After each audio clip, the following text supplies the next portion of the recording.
Hello and welcome to Rewirement, the podcast where we can help you make the right connections to create your brightest financial future, brought to you by Legal & General. I'm Angellica Bell, and throughout this series, we've been talking to all kinds of people who have had questions on money and savings and getting them answers from experts. This time we're doing something slightly different. We're talking about a challenge that all of us are facing, the cost of living crisis. Prices, interest rates and inflation are all going up, and there are more challenges ahead. How do we cope with these extra pressures but still keep on track with financial goals? Things like paying off your mortgage or even having enough saved for your retirement dreams. If something's got to give, how do we decide what? And what might that mean in the long run? Well, as I said, we've been getting answers from an amazing team of experts all series. And to help us out with some of these questions, I'm delighted to say that three of them are joining me here in the studio today. So let's do some introductions.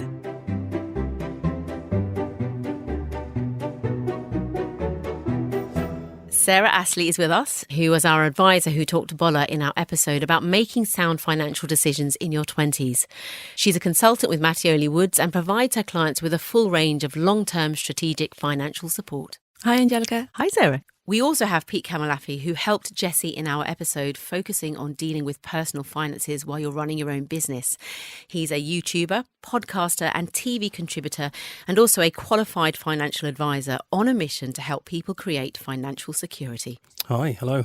And if you're a regular listener, our final panellist will be no stranger to you. Matt Frain has been giving us insights throughout the series on all of our various topics. He's Advice Director for Legal & General Financial Advice, and he's also a chartered financial planner with nearly 20 years' experience. Hi there, Angellica. Well, welcome all three of you. We wanted to get you all together to discuss the kinds of issues that are really top of mind when it comes to facing this rather uncertain future. So we've talked to advisors who are dealing with clients and their concerns every day. And we've spoken directly to people about the things that are worrying them most. And from that, we've come up with a list of key questions to pose to you today.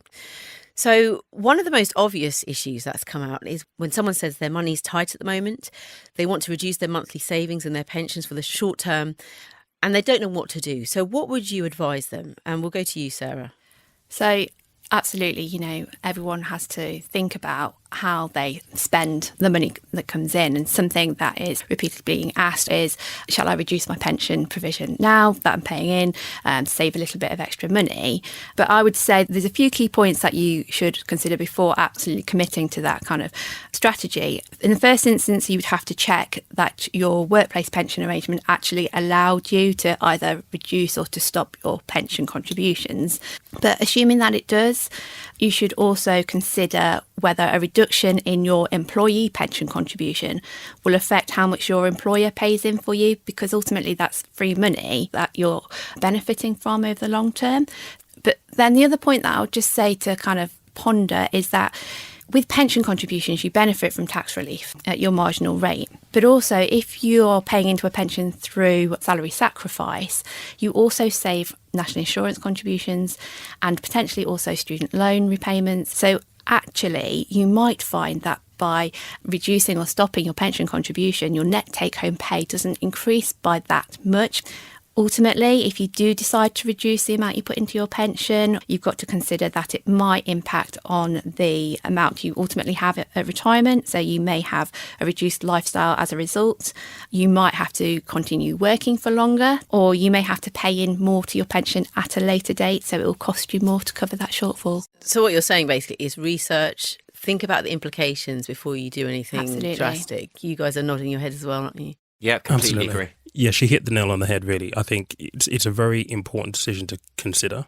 There are knock-on consequences potentially down the line. So make sure you know up front what you're potentially sacrificing for that decision right now. Let's focus on homeowners right now because they are worried. Interest rates have gone up. That means mortgage payments have gone up. So what would you say, Matt, to anyone who's got a lump sum of money?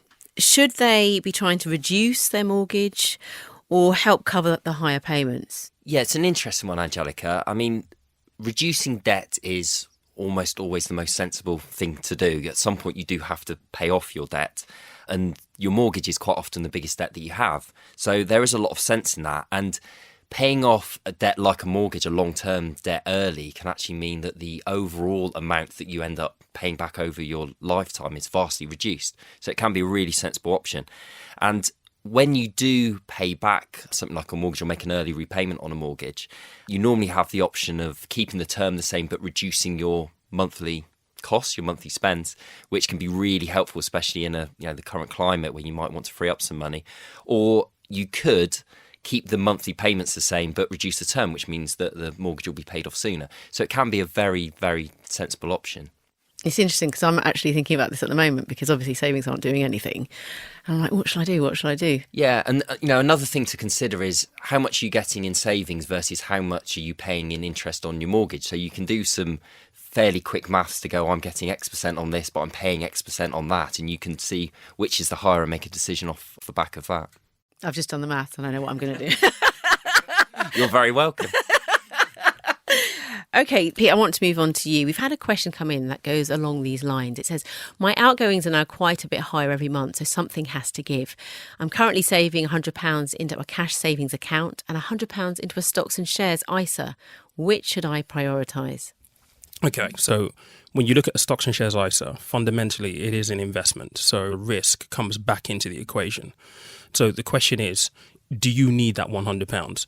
Cost of living is quite high right now. It's likely to continue to go up because of the underlying factors around this. If you're investing £100 into the stock market and it turns out, well, actually in 6 months' time, I could probably do back with £50 of that, £100 that I've been putting in, need some of that capital back, then a stocks and shares ISA probably won't be the best place for you because, again, you need to be able to be comfortable to put that in for the longer term. So in answering that question, I would encourage the person to sit down with their finances and try and have a look at, right, do you have enough of a cushion, an emergency fund, for example, right? If something were to happen tomorrow, you needed cash, do you need any part of that £100? If the answer to that is no, then possibly yes, a stocks and shares ISA would be great for you. But again, how long are you looking to invest for? Are you happy with the risk? Do you know what approach you're going to take?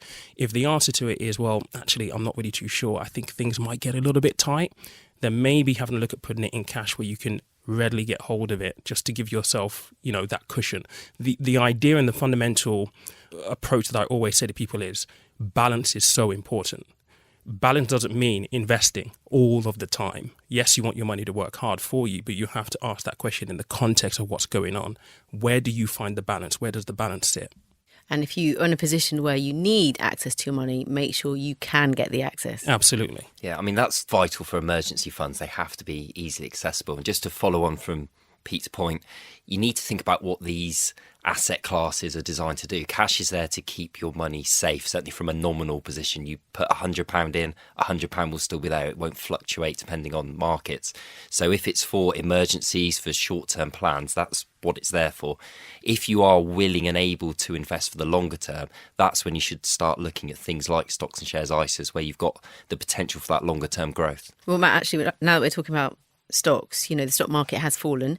So has the value of pension savings. So if someone was on track to retire in 15 years, say, for instance, would they still be able to do this? They should be able to. I think the important thing to remember is that they are long-term investments.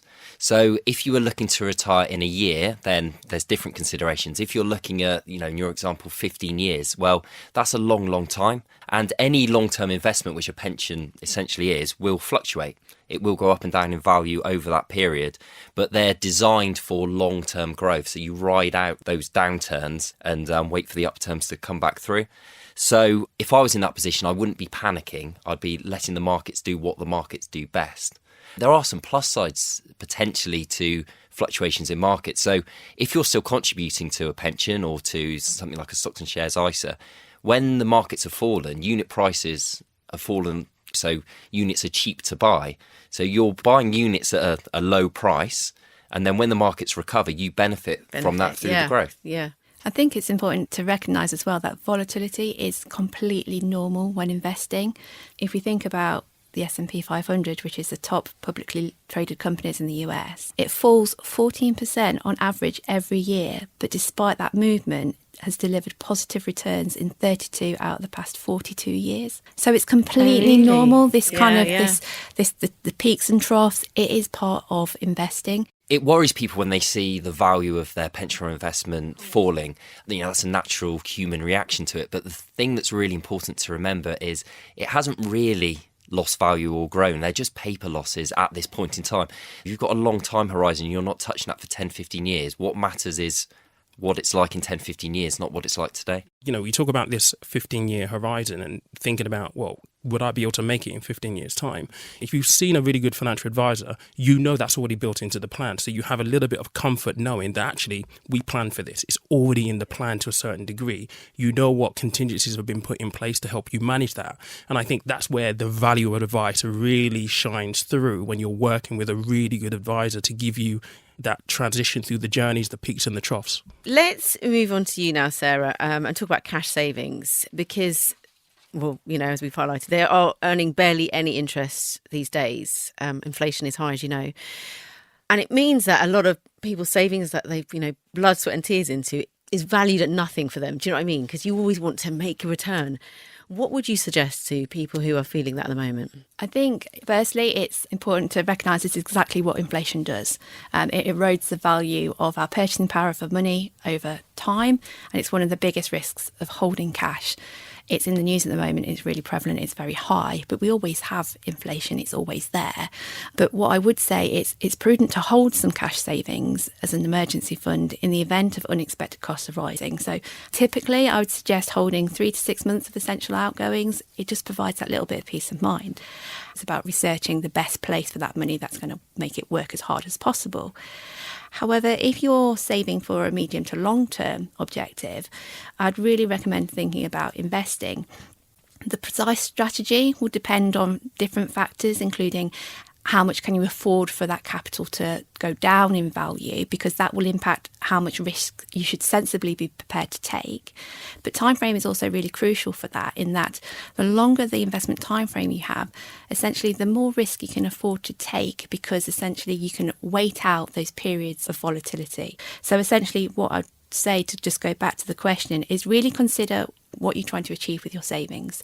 And if it's beyond the short term, if you've got an emergency fund, then commit that to the longer term, because ultimately over a long investment period, investments will typically outperform. I guess so. Risk is a word that gives people chills in uncertain times, isn't it? It does, yeah, absolutely. I think, look, it's one of those fundamental principles that you have to front up and be willing to talk about, because even if you do go long-term strategies into the stock market, it will go up, it will go down. The question is, how comfortable are you with that concept, capacity for loss? Are you willing for it to go down 10%? If you are, then you'll be okay. But if you're not, it does raise a really important question of, okay, so what's the alternative? And I think that's the conversation around risk that a lot of people need to front up and need to become really comfortable with. The thing with risk as well, Angellica, is that it's in everything. So people would think there's no risk in cash. Well, of course there is, because look at inflation right now. Inflation's getting very close to being in double figures, and that's eroding the real value of any cash holdings you've got. So risk is everywhere. It's just about how you manage that risk, and whether you're, like Sarah said, planning for short-term, medium-term, long-term. It's about managing your risk in the right way against your objectives. That's a good point. It happens all the time, isn't it? Absolutely. Every aspect of life, isn't it? Now, there's a lot of talk at the moment about cryptocurrencies. It's always in the news, isn't it? Bitcoin, should we do it?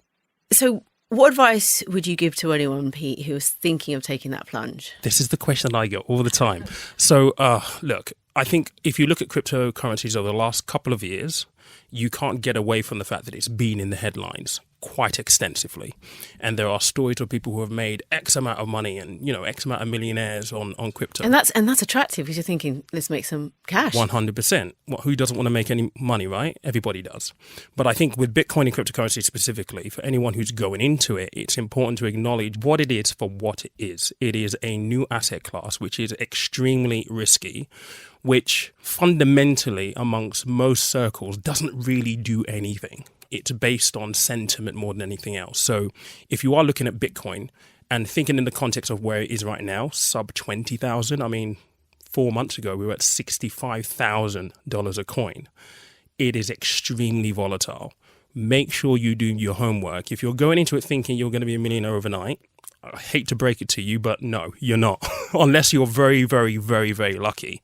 And if you are, I'll travel you back into a DeLorean and come back with a sports almanac, right?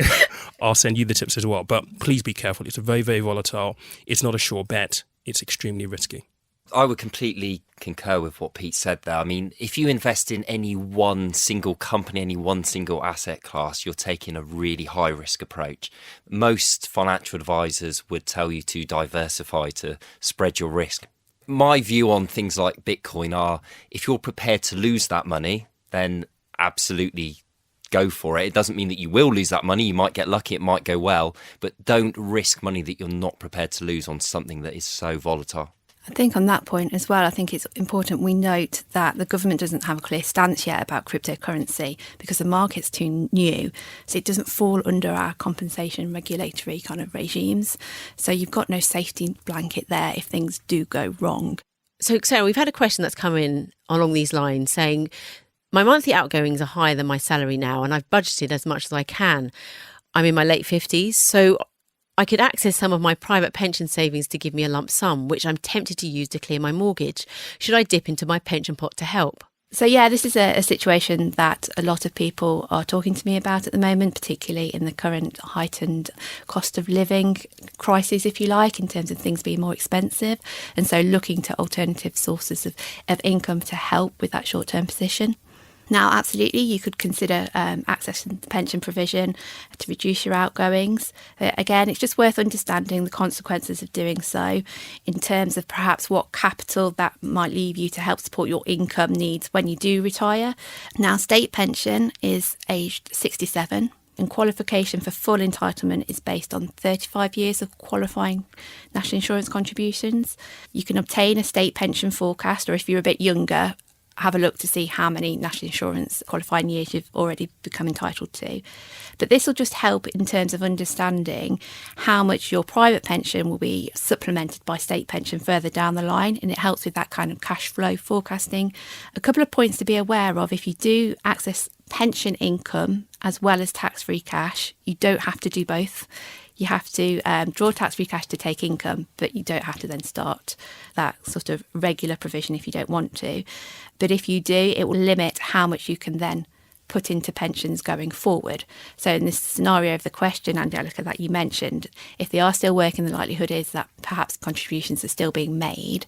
So just to be aware, they could draw the tax-free cash, but anything in terms of an income will affect the ongoing contribution capacity. And then finally, when you draw money out of a pension arrangement, you're essentially increasing the value of your estate unless you spend that money. Now, it might be a consideration, therefore, that if your estate is larger, you potentially then might become subject to inheritance tax if anything might happen to you.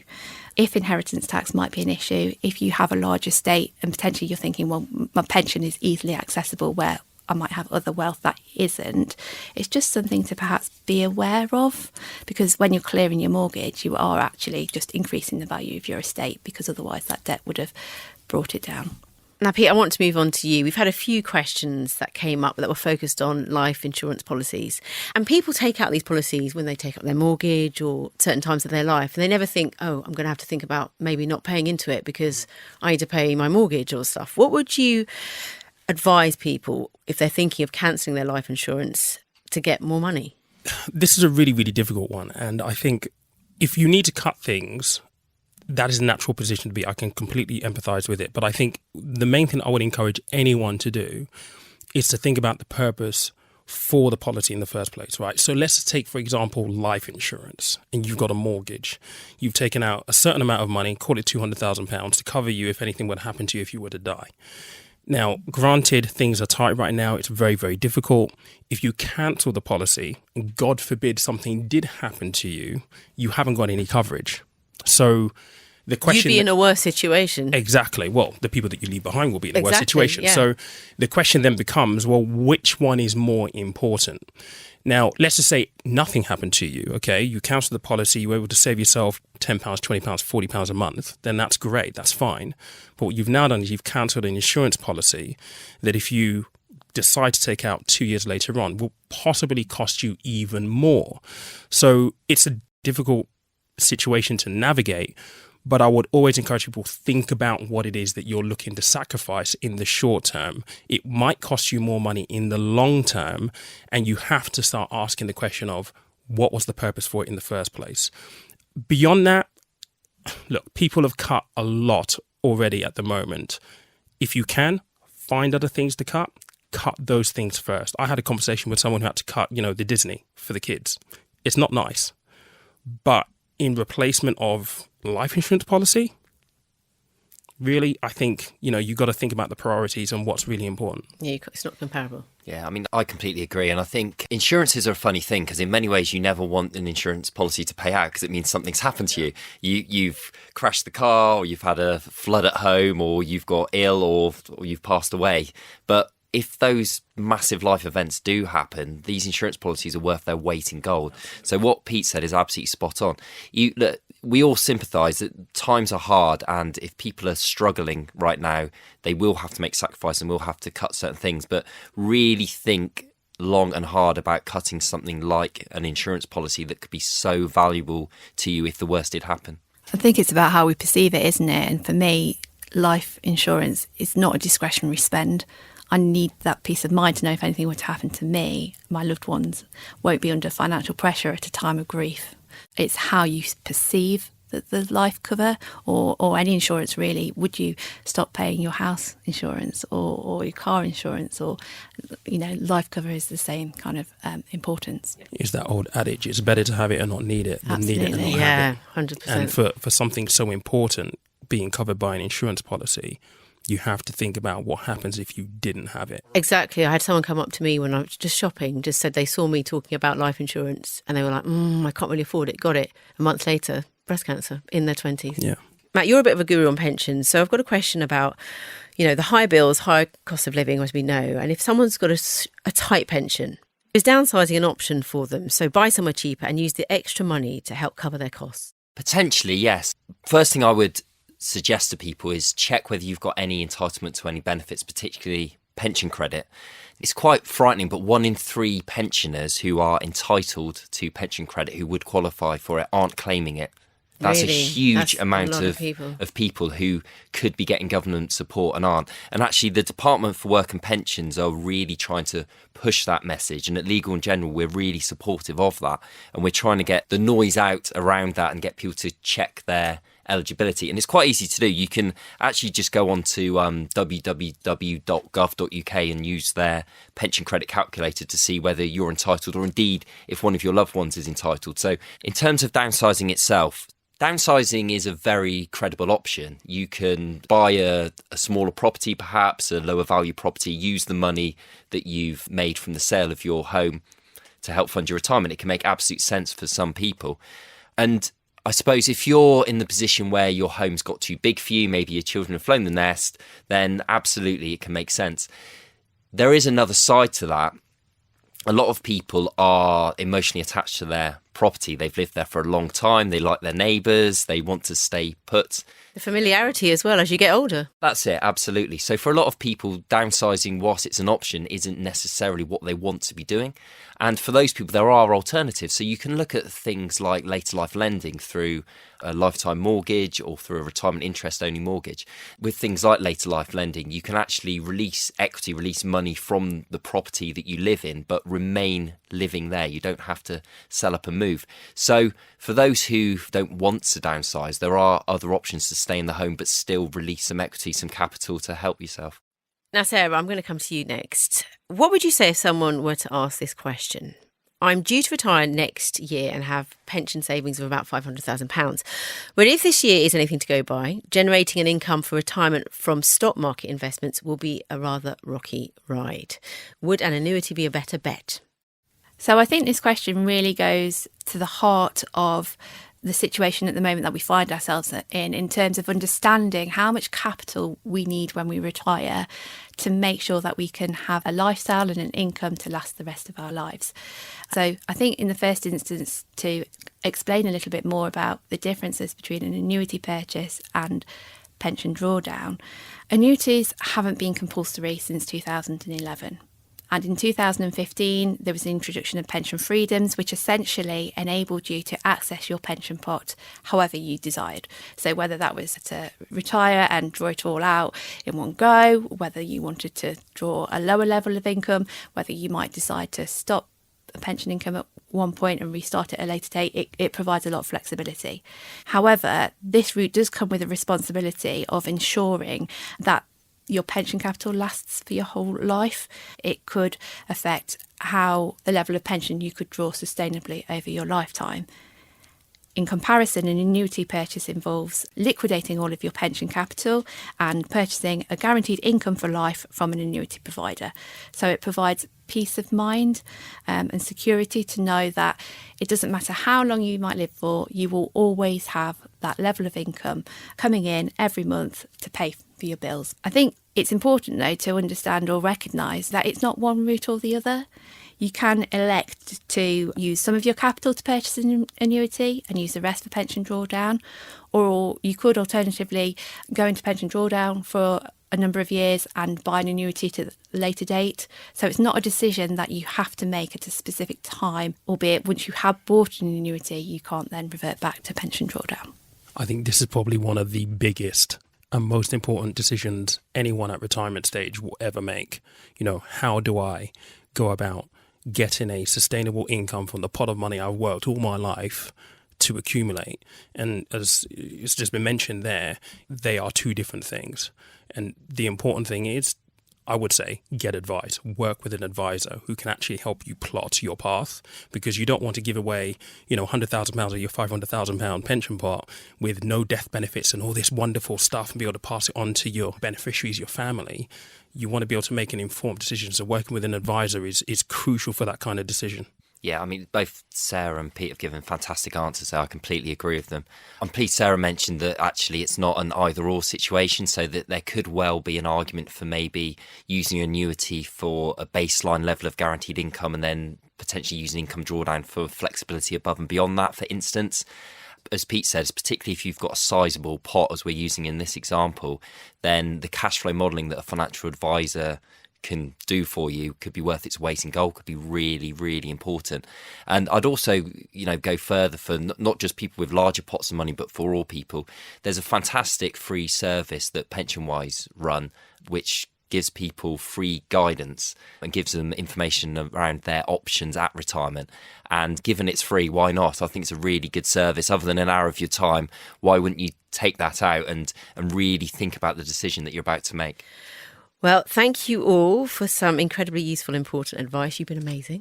And just to round off, perhaps I can ask each of you to give one final tip when it comes to dealing with these next few years. Something that if people forget everything else you said, they should remember that one thing. So let's start with you, Sarah. Oh, I'm glad I get to go first. So I think I would recommend that you make sure you have an emergency fund. So it just provides peace of mind, it provides financial resilience, because circumstances can change. Okay, Pete? For me, I think it's really, really important to acknowledge when you're facing difficulty. We're talking about money here. It's very, very difficult to front up. We don't get taught stuff in school. As adults, we automatically assume we should know stuff when actually we have no business knowing the stuff that, really, to be honest, don't feel embarrassed to seek out help when you need it. It's not a sign of weakness. If anything, it's a sign of strength, and everybody needs help. There's nothing wrong with seeking a financial advisor or getting a podcast like this to give you the insights that you need to take the next step towards a better position than where you are right now. So don't feel as though, you're failing if you need help. You're not. Yeah, and my final thought on this is just take your time. Take your time, do your research and speak to an expert. These can be big, sometimes complex, sometimes irrevocable decisions. So don't rush into them. They can have a huge impact on your life. They can have a huge impact on the life of your loved ones. So do your homework, do your research, and take advantage of the many professionals who do this for a living who can support you in making the right decision. Great tips there. Thank you so much. So Sarah, Pete, Matt, you've been wonderful, and we appreciate you sharing your insights and expertise with us. And don't forget that wherever you are in life, you can find lots more resources and information on Legal & General's website. Just go to legalandgeneral.com. Now, this is the last in our current series of Rewirement, but you can find all of our recent episodes and our 2 previous series, actually, on your favourite podcast platform. I'm Angellica Bell, and it's been a fascinating journey and also a real privilege hearing about the financial dilemmas people are facing and discovering more about how to deal with them. I'd like to say a special thank you to all our brilliant participants who have shared their stories with us so openly, and also the experts who have passed on their knowledge so willingly. I hope you've learnt a lot. I definitely have. So for now, goodbye.